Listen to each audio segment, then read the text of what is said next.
পর্তুগালের বিভিন্ন শহর ও অঞ্চলে পর্যটকদের আনাগোনা জানান দিচ্ছে কমতে শুরু করেছে শীতের তীব্রতা, আর কর্মহীন অনেক অভিবাসীর মনে আশার আলো নিয়ে আসছে পর্যটন মৌসুম। ঠান্ডা আর বৃষ্টিপাতের কারণে সেপ্টেম্বর থেকে ফেব্রুয়ারি পর্যন্ত পর্যটক কম থাকায় কর্মী ছাঁটাই করে থাকে হোটেল, রেস্তোরাঁ বা সুভেনির দোকানের মতো পর্যটন নির্ভর নানা প্রতিষ্ঠান। অধিকাংশ ক্ষেত্রেই ছাঁটাইয়ের শিকার হন অভিবাসী কর্মীরা।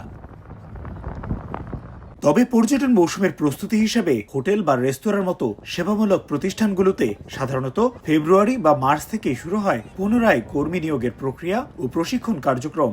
আগে কাজ করা কর্মীরা পূর্ব অভিজ্ঞতার কারণে খানিকটা এগিয়ে থাকলেও সুযোগ পান নতুনরাও। অভিজ্ঞরা বলছেন, প্রাথমিক পর্যায়ের পর্তুগিজ ভাষা শিখে তার নিয়োগকর্তার সামনে যথাযথভাবে উপস্থাপন করতে পারলেই মিলতে পারে কাজের সুযোগ। মার্চ এপ্রিলের দিকে আপনারা সিভি ড্রপ করতে থাকেন, ইনশাল্লাহ সামারে অনেক কাজের সুযোগ সৃষ্টি হবে। সিভি দেওয়ার সময় একটা জিনিস খেয়াল রাখতে হবে যে আপনি যেখানেই সিভি দেবেন, রেস্টুরেন্ট হোক, কোম্পানি হোক, এক্স্যাক্টলি ম্যানেজার বা রেসপন্সিবল কারো কাছে দিবেন। এবং এখনই হলো এটার উপযুক্ত সময়। সামারের আগে সবাই মানে লোকজন নেওয়ার চেষ্টা করে, তাদের স্টাফ ফুলফিল করার চেষ্টা করে।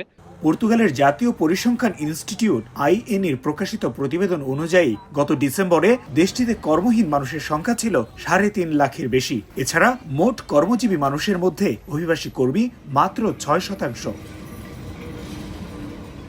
গ্রীষ্ম বরাবরই পর্তুগাল প্রবাসীদের জন্য একরকম আশীর্বাদ স্বরূপ। পর্যটকদের পদচারণা বাড়ায়, কাজের সুযোগ তৈরি হয় অনেক প্রবাসীর জন্যেও।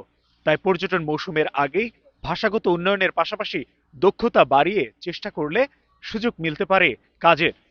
তারিকুল হাসান আশিক, সময় সংবাদ, লিসবন, পর্তুগাল।